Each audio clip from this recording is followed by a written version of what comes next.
Okay. Had the wrong number. It's the number on the front of the agenda is for the regular meeting. That's exactly what I'm reading off of. So Dave, I was just reiterating that anyone making a motion should state their name, as well as anyone seconding the motion, just so Martha can get an accurate recording. Got it. All right. Okay, everyone's here. Dave, are you ready to start? I'm ready to go if everybody else is. Okay. Okay. The floor is yours. Okay, thank you. Good afternoon, ladies and gentlemen. My name is Dave Underhill, and I am the Vice Chairman of the Fall River Housing Authority Board of Commissioners, and I hereby call this meeting to order. Sorry I was late. Attorney Souza, could you please read the open meeting law compliance disclosure? Thank you, Commissioner Underhill. Yes, good afternoon. This monthly meeting of the Fall River Housing Authority Board of Commissioners is being conducted remotely, consistent with Governor Charlie Baker's executive order of March 12, 2020. This order implemented a state of emergency in the Commonwealth of Massachusetts as a direct result of the outbreak of the COVID-19 virus. The order, which you can find posted with the agenda for this meeting, allows public bodies to meet entirely remotely so that reasonable public access is afforded, and the public can follow along with the deliberations of this meeting. This meeting will include time for public comment and resident comment as noted on the agenda. All supporting materials have been provided to members of this board. The public is encouraged to follow along using the posted agenda. Each vote taken in this meeting will require a roll call vote of the Board of Commissioners. The standard language for the open meeting law is as follows. Pursuant to the open meeting law, any person may make an audio or video recording of this public meeting or may transmit the meeting through any medium. Attendees are therefore advised that such recordings or transmissions are being made, whether perceived or unperceived, by those present and are deemed acknowledged and permissible. Attendees are further advised that the Fall River Housing Authority is making a recording of this meeting as stipulated earlier. Thank you. Thank you, Mr. Souza. Ms. Gallagher, could you please call the roll of the members present for the record? Vice Chairman Underhill. Here. Commissioner Burns. Here. Commissioner Sahadi. Here. Commissioner Taché. Here. Commissioner Bentley. Here. Vice Chair Underhill, this is Commissioner Burns. I have a motion to make. Yes, the chair recognizes Commissioner Burns. I'd like to make a motion to take the agenda item 3D and bring it to the beginning of the agenda. Okay, so we have a motion. 3D is election of officer. Okay, so we have a motion to bring forward the 3D election of officer to the first point of the agenda. Do I have a motion? I just made that motion. I think we just need a second. Do I need a second? Yes. Do I have a second? Okay, we have a motion and a second. Who seconded that?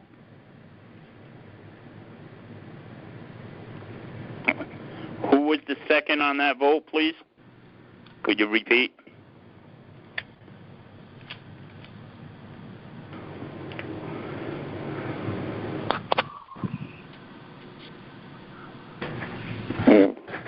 So we need a second to move the item up on the agenda.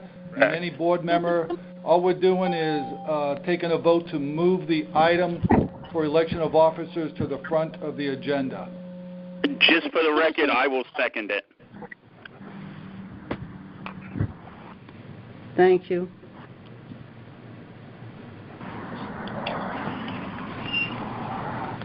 Okay, so that was a motion made by Commissioner Burns and seconded by Commissioner Underhill.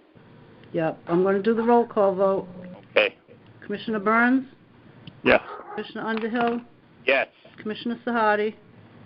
Yes. Commissioner Taché? Yes. Commissioner Bentley? Yes.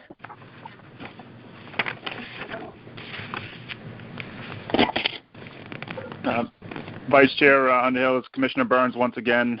Just wanted to make a motion to nominate Mary Sahadi for chairperson. Okay, so we have a nomination for Mary Sahadi for chairperson. Is there a second?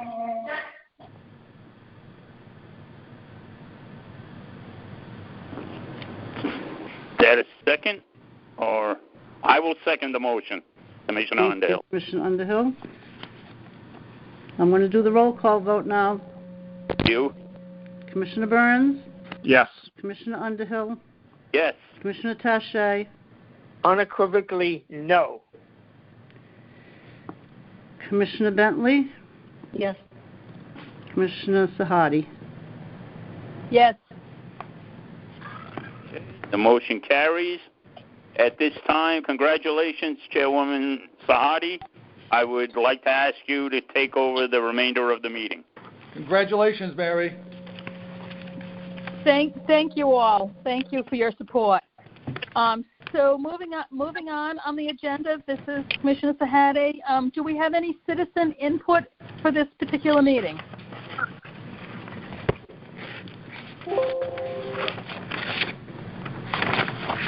Do we have any resident input? Hi, yes, Mary. Congratulations, Ed Gagnon. I finally successfully got in. Who's this? To hear you get elected. Ed Gagnon.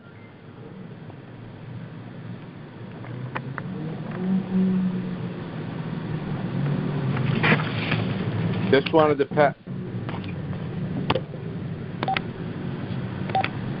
pass on that our farmers markets are doing well, and we hope they continue. Thank you, Ed.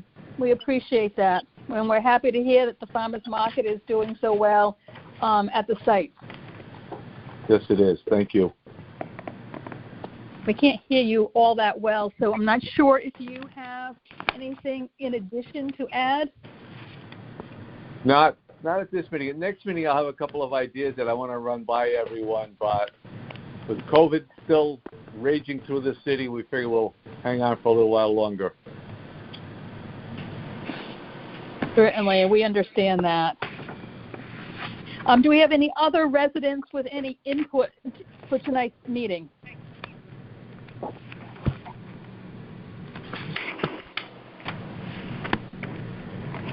Moving on, item 2 is the minutes of the regular meeting held on July 13th, 2020.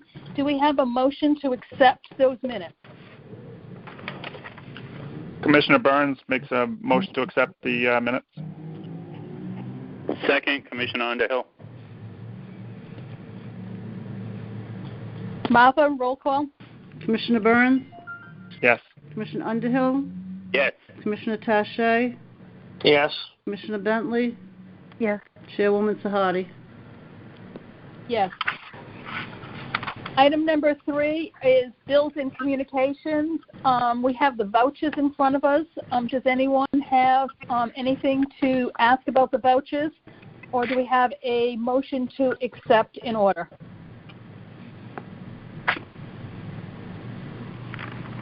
Motion to accept vouchers in order. Who's that? State your name. Commissioner Underhill, sorry.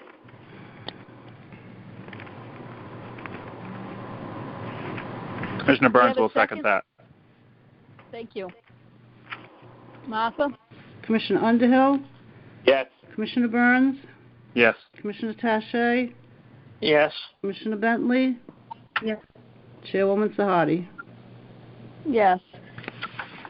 Do we have any questions with regard to those vouchers? They're in front of you in your packet.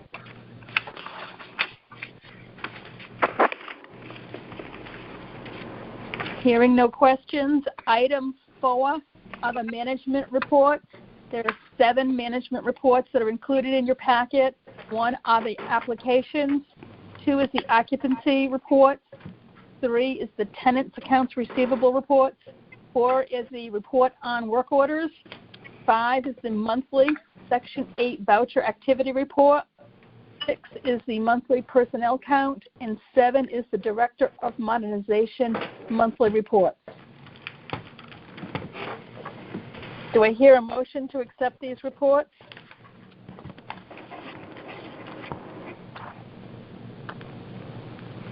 Motion to accept the reports, Commissioner Underhill. Commissioner Do we have a Burns second? Commissioner Burns seconds that. Thank you. Roll call, Martha? Commissioner Underhill? Yes. Commissioner Burns? Yes. Commissioner Tache? Yes. Commissioner Bentley? Yes. Chairwoman Sahadi? Yes.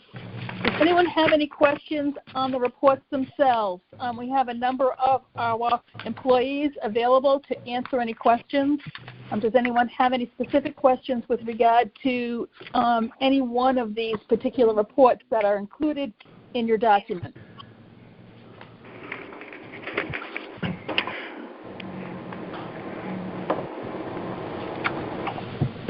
Hearing no questions, we will move on to item 5, which is the financial reports. Again, we have financial reports. We're looking for an approval, recommended action. The reports that you have are the monthly financial reports, the state quarterly modernization report for the period ended June 30, 2020, as well as the state quarterly operating report for the same period, June 30, 2020. And I believe our Director of Finance, Ms. Mello, is here to answer any questions that you may have with regard to these reports.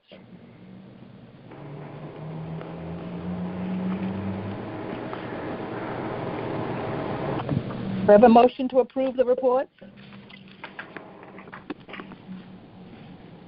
Commissioner Burns will make a motion to approve the report. Commissioner Underhill, second. Commissioner Burns? Martha? Yes. Commissioner Underhill? Yes. Commissioner Tache? Yes. Commissioner Bentley? Yes. Chairwoman Sahadi?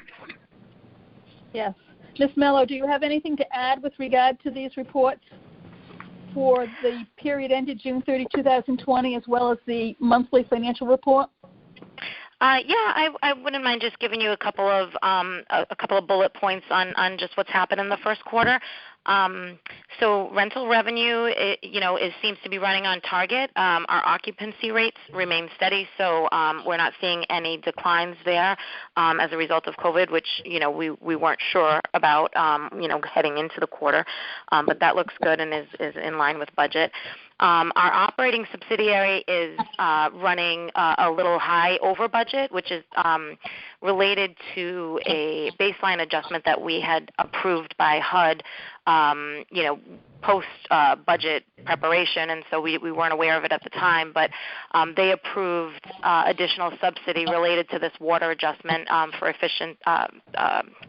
changes in our baseline, and that resulted in an additional $150,000 of revenue for us. So that is bringing that over budget on a quarter-to-date basis.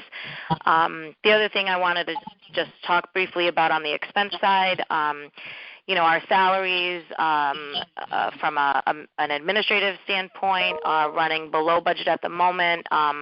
That's based primarily upon the fact that our budget had built in some annual increases, and those increases have not been approved at this point for the year. So those numbers are going to run below budget until there's a decision made about annual increases. And then on the maintenance side, you'll see salaries running above budget, and that really relates to, the overtime costs that we've been incurring for additional sanitation related to our procedures around sanitizing for COVID. And that will, continue as we proceed here with COVID and make determinations around when we're going to scale that back even further, or if we need to increase those efforts into, the Q2. And then our security costs are running above budget, and again, that's COVID related. We stepped up the security efforts in the first quarter, and we're continuing that into the first part of Q2 as well. And then the only other comment I wanted to make was around our Section 8 program, where we've been seeing increases in our monthly expenditures related to vouchers. And so we're working with HUD right now to, monitor our reserves to ensure that, we're making adjustments to the program as needed so that we're not overspending and putting ourselves in a deficit position with respect to our reserves. And this is all, driven by the fact that our our voucher base out there, they've seen some, loss of employment due to COVID, and so our voucher expenses have been increasing as a result of that. But we're hoping that starts to trend the other way as people start to go back to work and incomes will go up at that point, and then we'll start to see those numbers come down, or that's at least what we're expecting to happen in the next couple of quarters. So we'll have more to come on that as we see those changes kind of coming through. That's all I have. Again, I'm here to answer any other questions, but I thought those were just the big highlights that I wanted to get out there. Okay, thank you. Does anyone have any specific questions for Ms. Mello? Okay, hearing none. Item 6 is an update to the board from the executive director. So, Mr. Barrows? Thank you, Madam Chair. Tonight's report, I only have 2 items I want to address with the board, and looking for maybe some commentary at the end as far as each board member's perspective. The first item is on reopening the authority to full staffing levels. Currently, out of 135 employees, we do have several employees working from home on a full-time basis and some on a part-time basis, and that's about 27 employees between those two. I had a plan that I was going to propose last week. We've had a few events since then. As we know, Governor Baker has maintained his Phase 3 opening timeline for a little bit. But looking at some other events, we had the city is now going to be permitting limited public participation in their meetings. And I think one of the most important indicators of all, which I've been following for several weeks now, is the number of positive cases of COVID-19 in the city of Fall River. And I just looked at the last report that came out Friday. And the trend that I have is over the last 4 weeks, Fall River has decreased from a 6.2% positivity rate, if you will, down to 3.5%. So the trend is very favorable. It is moving, I think that's 50% in 1 month, very dramatically down. So, it is time, in my view. I was cautious before, but in my view now it is time to bring the staff, our full staff, back into the office. So tomorrow I'm going to direct all directors, department heads, and managers to be back on site full-time effective Thursday morning.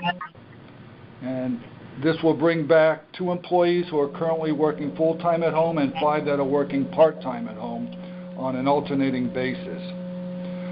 So this leaves us with 20 employees now working either part-time or full-time.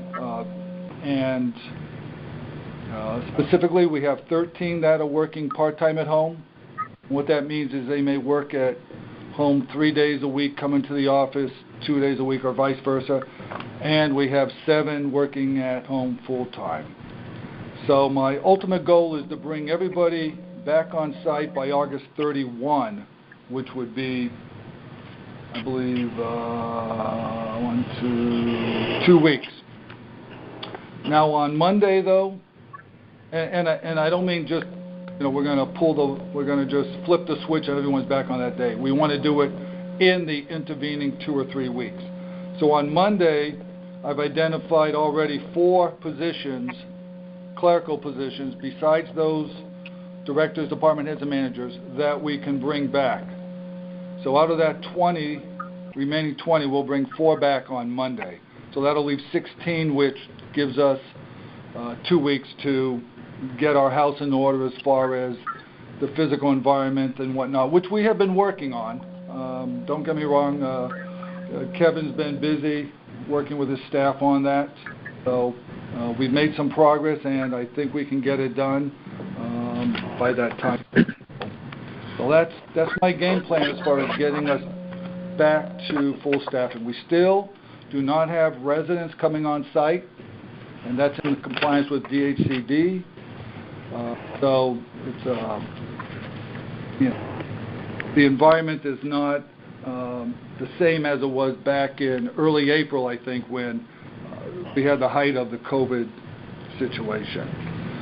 So that's the first item I wanted to express with you, and I appreciate any thoughts you had at the end of my report. The only other item I had is we have an open position of the Director of Maintenance. It was approved to post in-house at the last meeting, and the motion was to post in-house. That's specifically what the motion was. The non-union position, we did receive 7 applications from union members, which it was a good response, I thought. And given, though, that this is a transition from a union position to a non-union, it is a very critical position to the Fall River Housing Authority. Before we interview any of these candidates, that once we look at, and we have looked at the resumes, right now I think there's 6 that I'd include in the interview process. But I would recommend that we allow 2 weeks for posting locally to see if there's any interested residents that have the experience, the education, to bring forth to the authority, additional experience or education levels above what we may have, and if so, include them in the group to interview. So I don't want to be exclusive and say we're only going to interview in-house or we're only going to interview out-house. But I believe that the Director of Maintenance position, being non-union, it's basically the second in command for the entire maintenance department, oversees 50-some employees, that it is important, and I would just like to see if there's any interest from qualified applicants in the community at 2 weeks. If not, regardless, my intent would be on the week of the 24th through the 28th, in 2 weeks, to interview what we have at that time, if you will, whether it's solely in-house or if we do have some interest, then it would be a combination of those 2 groups. So, and I appreciate any thoughts on that as well. And that does conclude my report, Madam Chair. Thank you, Mr. Barrows. I do have a comment or a question. I'm assuming that during the last month or so, we have been getting ready to really protect our employees in terms of the workplace. Is Mr. Spardella okay with the schedule? Because I do like the schedule. I think it's time that everyone gets back to work. As you know, it's really difficult to really work remotely.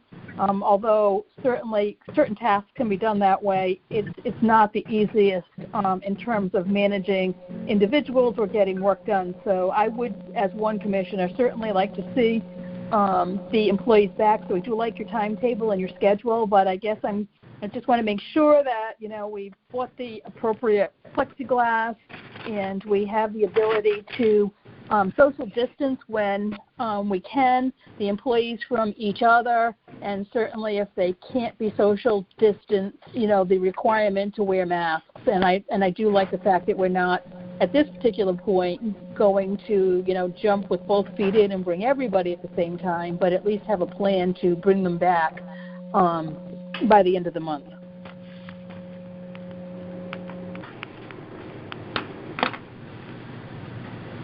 Well, I certainly concur with that, Madam Chair. I think it's important that we get everybody back. It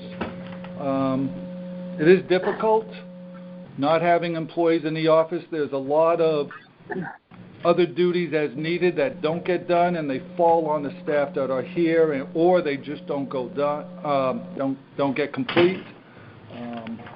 Again, maintenance has been working for the last 2 or 3 weeks on spreading desk.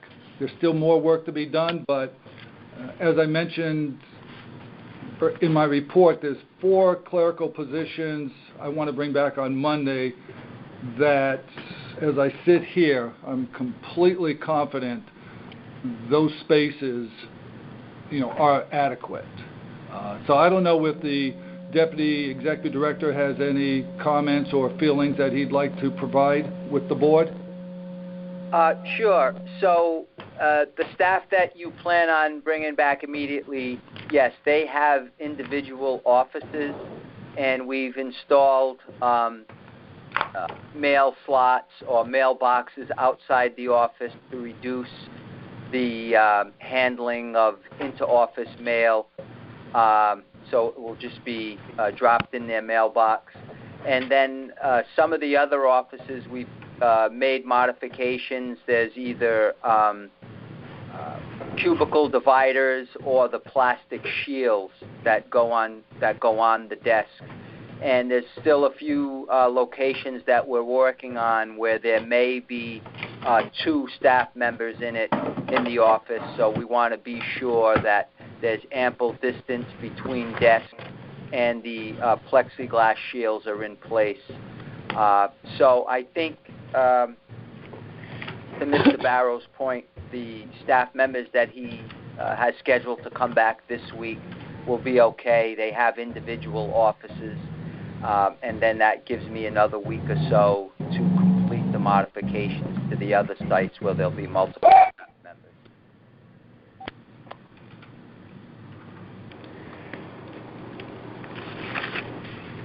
And as he said earlier, the site offices will still be closed to residents,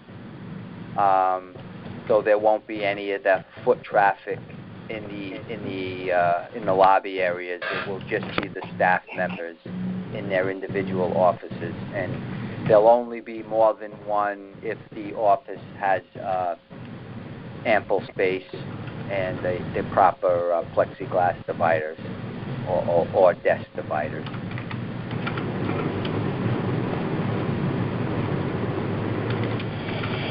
Thank you, Mr. Spadella. Does anyone have any other comments or questions? I do. This is Commissioner Burns, Chairwoman Sahadi. I guess this will be directed to Executive Director Barrow. My question is more in regards to, first of all, I appreciate the kind of manner of bringing people back slowly but surely. It seems to be the safest way possible. My question would be in regards to the PPE. Are we providing that to these employees? Do we have enough going forward? Do we feel comfortable where we're at? Commissioner Burns, let me respond that, to my knowledge, we do. I've not recently, but we've always had, my instruction has been to procurement and maintenance to make sure we have the appropriate gear. And I guess I would like to defer again to the Deputy Executive Director Spardell, and because he works more closely with procurement and he's more knowledgeable of our inventory as far as mask and whatnot, because maintenance has been back 100% from day one. They never left. So we are talking office personnel. So PPE would really be the sanitation supplies and the masks, if I'm correct, and I'd like him to address, as far as are our levels in the inventory adequate? Is that my understanding of your question? Just looking at items like hand sanitizer, whether it be gloves, it could be masks, whatever it is, as long as I know there were periods where hand sanitizer was difficult to gather. Yeah. Kevin, could you address that, please? Sure. So currently, Commissioner Burns, we do have ample supply. All staff members for quite some time now have been issued masks, both disposable and permanent washable ones to be reused. The latex gloves, the rubber gloves, the hand sanitizers, and we still we have cleaning and disinfecting twice a day by the maintenance staff. We have outside vendors doing a thorough cleaning weekly at 11 of our sites. So we do have the proper equipment currently. Procurement has still been ordering the supplies we needed for long term in the future. So I'm comfortable with what we have for PPE equipment ongoing. Hi, this is Tim McCord. Can I interject? Oh. Certainly. Hi, thank you, Madam Chair. Commissioner Burns, I know we are at least stocked up through the fall. I have several thousand containers of sanitizer. We were slowed down on gloves, and now those deliveries have caught up, so we're going to make sure we have sufficient for both clerks and maintenance to get through at least the end of the year. And I still probably have, they're a little difficult to wear in the summer, so I've been getting some lighter material masks in, but I still have over 30,000 masks. I can't get into my computer for the exact number right now, but the masks that I had to pick up at the Taunton Housing Authority from MEMA. So those will be utilized through the fall and into the winter. So those are the three most requested and most important items, and I'm comfortable that we're going to not just the fall, but I may even have enough right now to get us through the winter. But obviously, I'm constantly monitoring the inventory. My two co-workers in procurement. Perfect. That certainly answers my question, Mr. Barrow. I'm in support of your kind of deliberate manner of bringing people back, and it sounds like we have the safety of all of our employees in mind. So that's where my question derives from, and I appreciate it. Thank you. Great, thank you. Thank you, Commissioner Burns. Next on the agenda is new business. Chairwoman Sahadi? Yes? If I may, this is again, Executive Director Barrow. Are there any comments or concerns from the board as far as how I want to proceed on the Director of Maintenance, as far as advertising locally for 2 weeks? Just if there's any, I just want to hear if there's any major concerns. If not, obviously I'm going to proceed in that manner. I know bringing the staff back is of the utmost priority, but just want to throw that out there.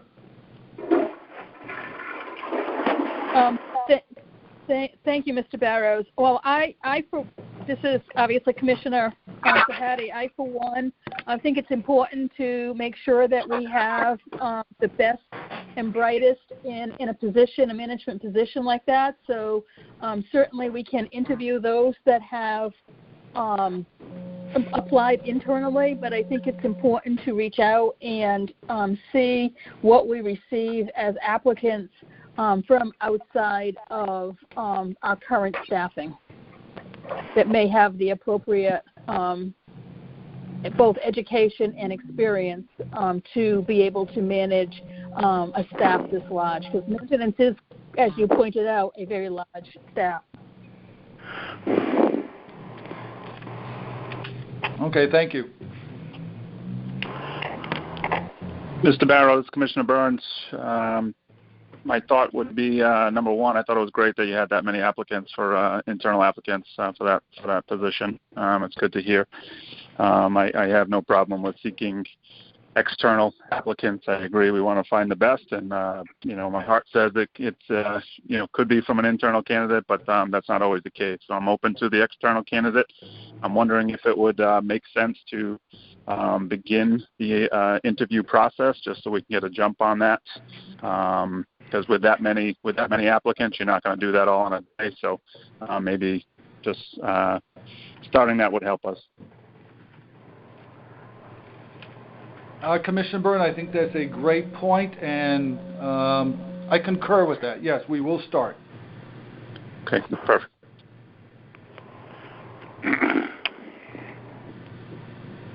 Anyone else with any comments or thoughts?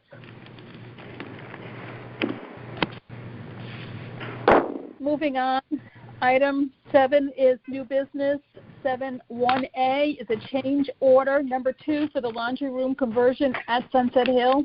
The change order number 2 was a decrease in the contract amount of $40.54, and we're looking for approval on this. Motion to approve, Commissioner Underhill. Commissioner Burns, second. Commissioner Underhill? Yes. Commissioner Burns? Yes. Commissioner Tache? Yes. Commissioner Bentley? Yes. Chairwoman Sahadi? Yes. Item 1B is our certificate of completion consolidation for the lodging room conversion at Sunset Hill. Again, looking for recommended action is approval. Commissioner Underhill, motion to approve. Commissioner Burns, second. Commissioner Underhill? Yes. Commissioner Burns? Yes. Commissioner Tache? Yes. Commissioner Bentley? Yes. Chairwoman Sahadi? Yes. Item 1C is a certificate of substantial completion for the community room, the HVAC upgrades at Cardinal Medeiros Towers. The recommended action is approval. Commissioner Burns, motion to approve. Commissioner Underhill, second. Commissioner Burns? Yes. Commissioner Underhill? Yes. Commissioner Tache? Yes. Commissioner Bentley? Yes. Chairwoman Sahadi? Yes. Moving on to item 2, miscellaneous. Item 2A is a residential emergency security guard contract, COVID-19. The recommended action is to ratify the increase in the contract amount not to exceed $140,000 to not to exceed $180,000.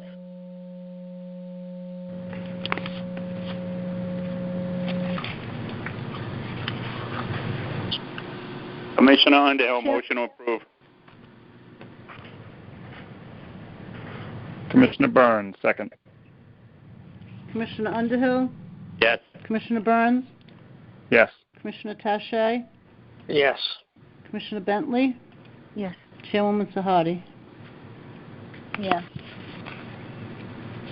Item 2B is the purchase of a paint contract. This is a recommended action to award a 1-year contract with a 1-year option to renew to Sherwin-Williams for paint and related supplies in an amount not to exceed $23,333.84.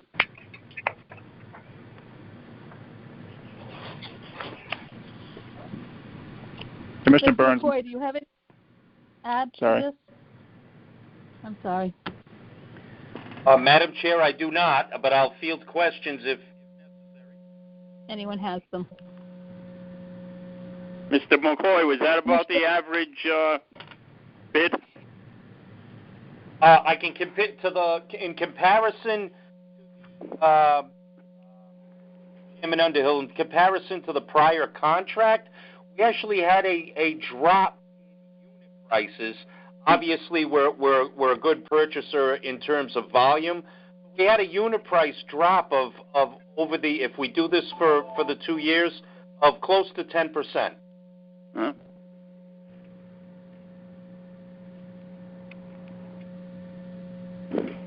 Do I have a Thank you, motion? sir. Welcome. Motion to approve. Commissioner Underhill. Second, Commissioner Burns. Oh, there you go. Sorry. Commissioner Underhill? Yes. Commissioner Burns? Yes. Commissioner Tache? Yes. Commissioner Bentley? Yes. Chairwoman Sahadi? Yes. Item 2C is the cleaning service contract for the vacant unit. The recommended action is to award a 3-year contract to New England Clean Surfaces in the amount not to exceed $67,425. This is Commissioner Bentley. I have a question. Is there's $67,000? That's not per year. That's for the 3 years total. That's correct, Commissioner Bentley. Thank you.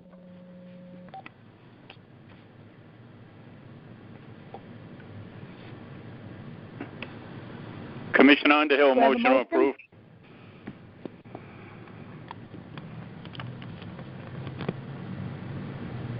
Do I have a second? Commissioner Bentley, second. Commissioner Underhill? Yes. Commissioner Bentley? Yes. Commissioner Burns? Yes. Commissioner Tache? Yes. Chairwoman Sahadi? Yes. Item 2D is the fire alarm device inspection, testing, and maintenance service contract. The recommended action here is to award a 3-year contract to Rustic Fire Protections, Inc. in the amount not to exceed $81,840.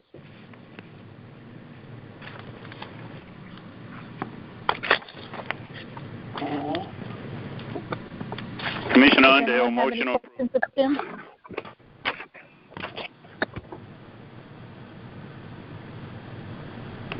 Madam I'm Chair, sorry, did you ask me a Commissioner question, Tim McCoy?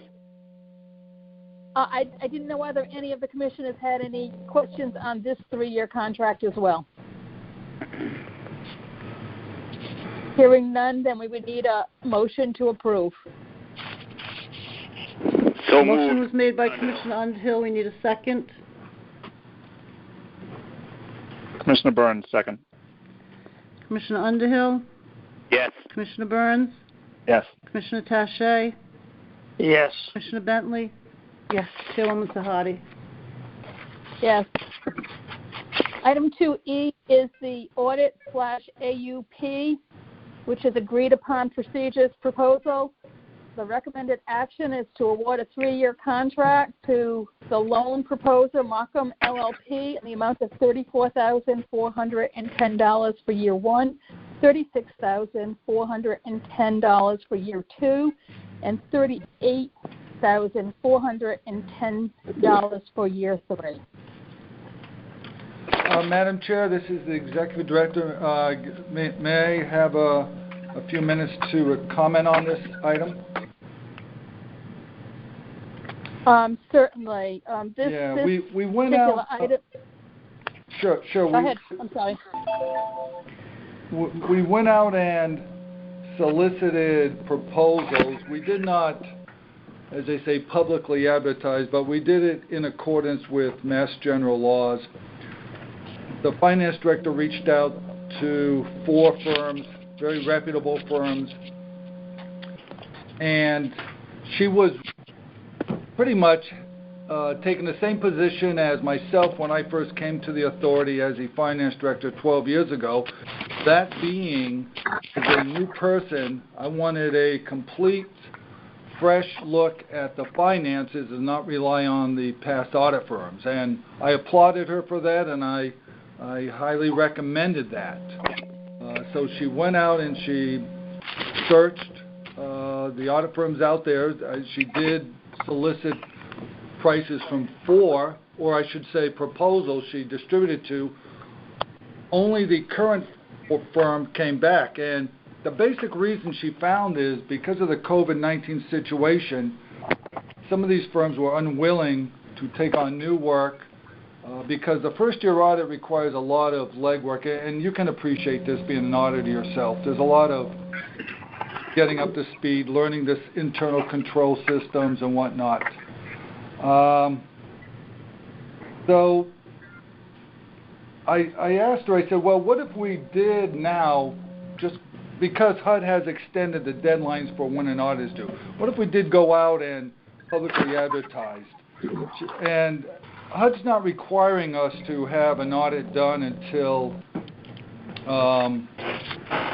June 30 of 21, which is late. And that's good. We could do it technically. But the issue is we close our books on March.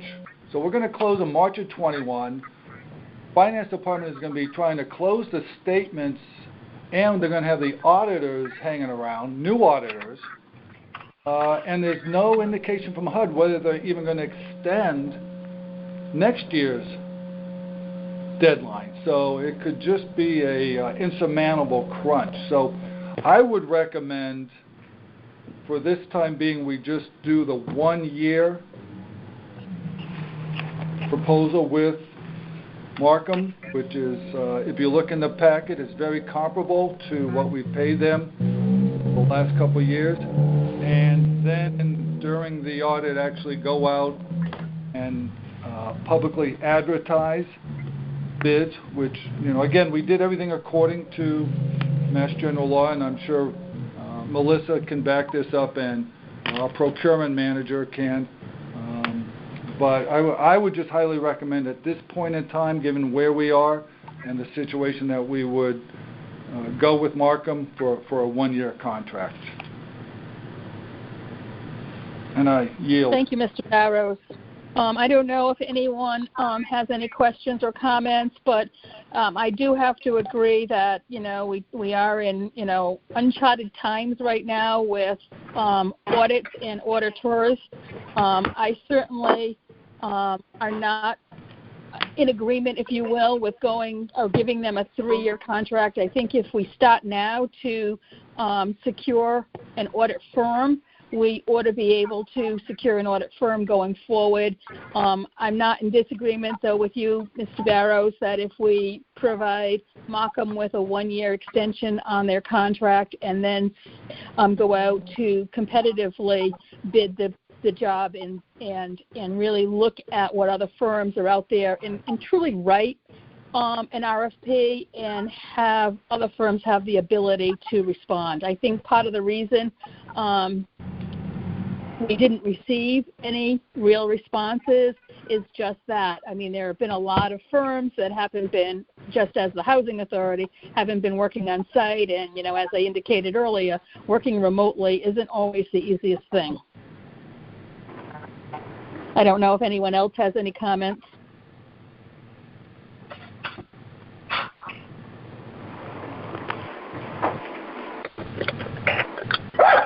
Commissioner Bentley, I have a question on this.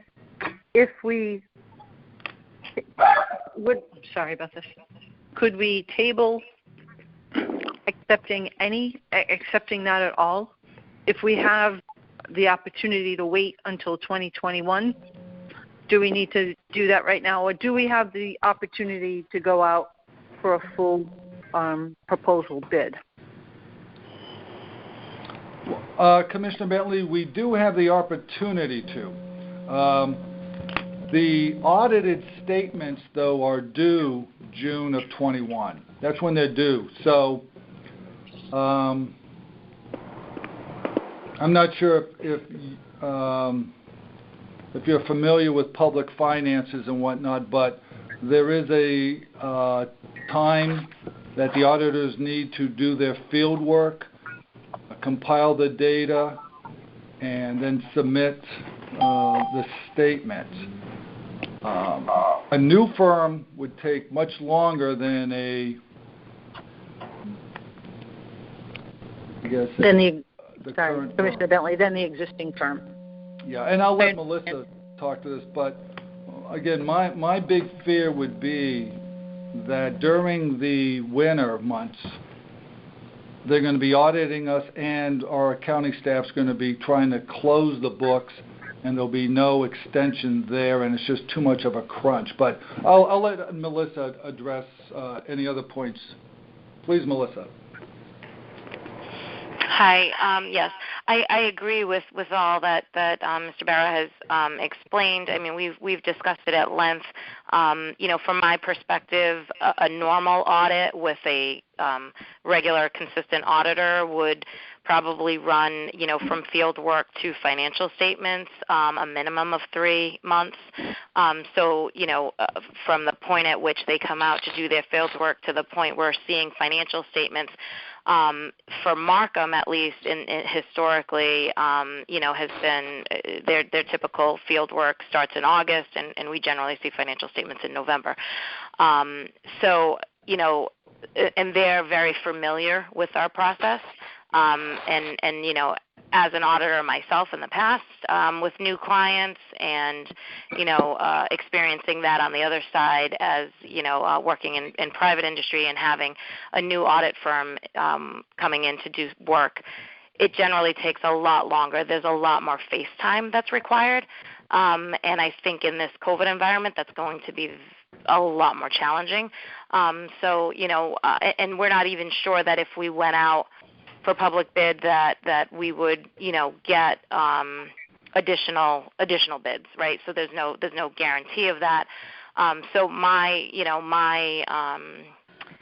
recommendation at this point would be, let's see if we can extend Markham for a year, and then revisit it, because certainly I think things are changing quickly, and we'll see some changes in the environment as we move forward with COVID, and that would give us a little more comfort that the traditional type of audit could take place. Thank you for your answer.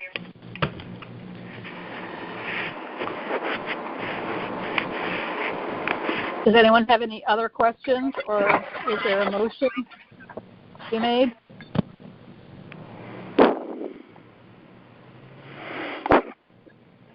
Commissioner Bentley, I would make a motion that a one-year contract is offered to Markham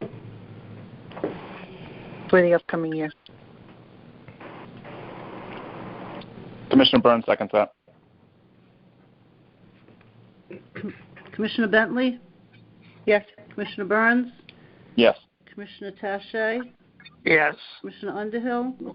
Yes. Chairwoman Sahadi? Yes. Just for clarification, I'd just like to add one thing through the chair. The award of a one-year contract, are we awarding that contract for $34,410 because the other 2 years are progressively different, obviously? Attorney Souza, that would be my understanding of their proposed Maybe we could just read that into contract. the record as such, just for the purposes of the record. So I would say that the motion would be that, and if someone, I'm not making the motion obviously, but the motion would be to award a one-year contract to Markham LLP in the amount of $34,410. Yes. I will amend my motion to Commissioner Bentley. I make a motion we award a one-year contract to Markham LLP in the amount of $34,410. Thank you, Commissioner. Commissioner Burns seconds that amendment. Yep. Do I have to do roll call again? Yes, I would do it again. Commissioner Bentley? Yes. Commissioner Burns? Yes. Commissioner Tache? Yes. Commissioner Underhill? Yes. Chairwoman Sahadi? Yes. Item 2F is a notification from HUD regarding the projected shortfall in the HCVP program. This is for information only. Yes, Madam Chair and Commissioners, our Section 8 program receives about $15 million a year to fund the vouchers out there for housing of low-income residents, of which we have about 2,000 out there.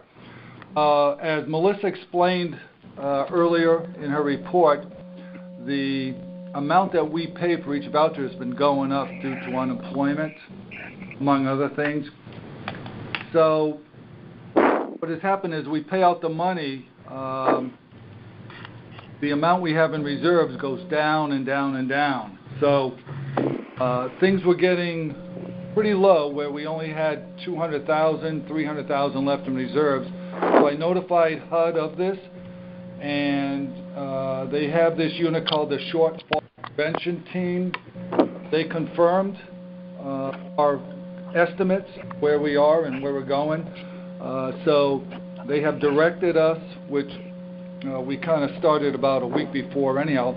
We cannot issue any new vouchers to applicants, and we cannot absorb any vouchers coming in, say, from New Bedford, meaning someone in New Bedford has a voucher, they move to Fall River, they have to stay a New Bedford voucher. They cannot become a Fall River participant. So we have a call with them on Wednesday talk about receiving additional subsidy so that we can maintain our level, our 2,000 vouchers, if you will. Otherwise, we're going to be forced, and hopefully not, but we could theoretically be forced to actually call back some vouchers. I don't think we're going to get there yet. We actually had a surprising reduction in the August payment that quite didn't make sense after 4 months of increases. So, 1 month doesn't make a trend. So we're looking at that, and hopefully there won't be any negative ramifications. Our goal is, and HUD's goal is, to let housing authorities just maintain their current level of vouchers and not take away housing from any families. So just wanted to advise you that we do have that situation going on. Thank you.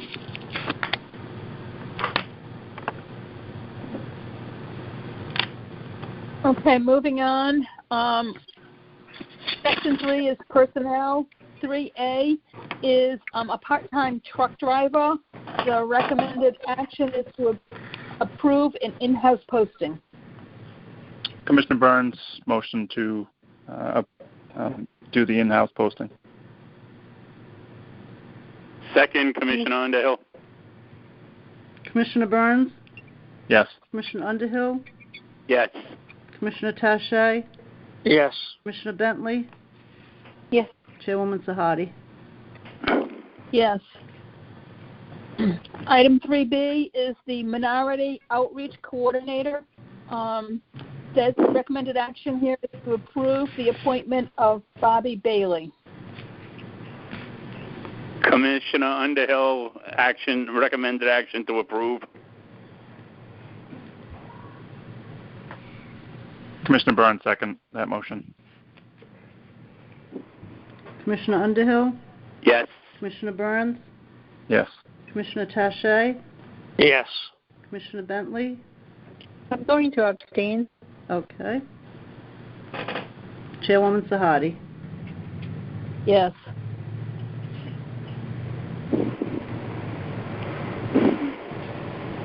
Item 3C is an extension of the executive director's contract. We talked about this a little bit earlier today. The recommended action would be to table this until Ms. Bentley, who is new to the commission or to the Housing Authority as a commissioner, has more of an opportunity to meet the executive director, Mr. Barrows, and be able to talk better, if you will, with regard to his contract.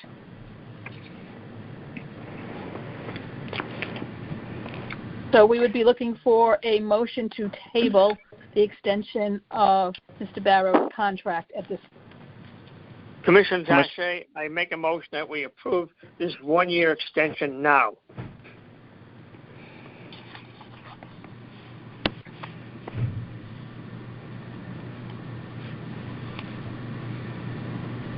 Do I hear a second?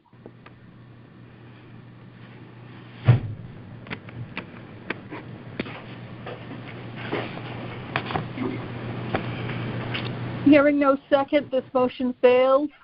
Do I have a motion to table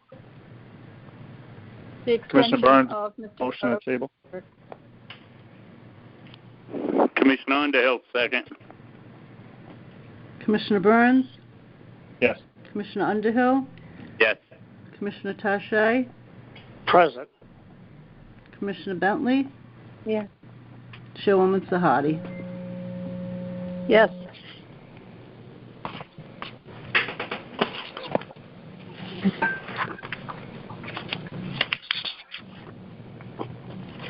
Item E under personnel is a union negotiations update from our director. Here, our recommended action is to go into executive session pursuant to Mass General Law, Chapter 30A, Section 21A3, to discuss the strategy with respect to the collective bargaining for the ASME Council 93 Local 190 contract. And Madam Chairman, just Do I for the have a vote? record, you declare that by going into by conducting the strategy in open session, it would be detrimental to the Housing Authority's Detrimental. bargaining position. Is that correct? Exactly. Attorney Souza. Thank you. Are you looking for a motion to go into executive session? Yes. Okay. Commissioner Burns, motion to go into executive session. Commissioner Underhill, second. Commissioner Burns, Yes. Commissioner Underhill, Yes. Commissioner Tache, Yes. Commissioner Bentley, Yes. Chairwoman Sahadi. Yes.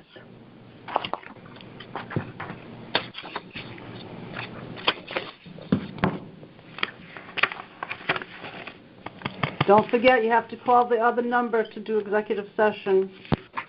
Okay. Thank you. Thank you, commissioners. Thank you.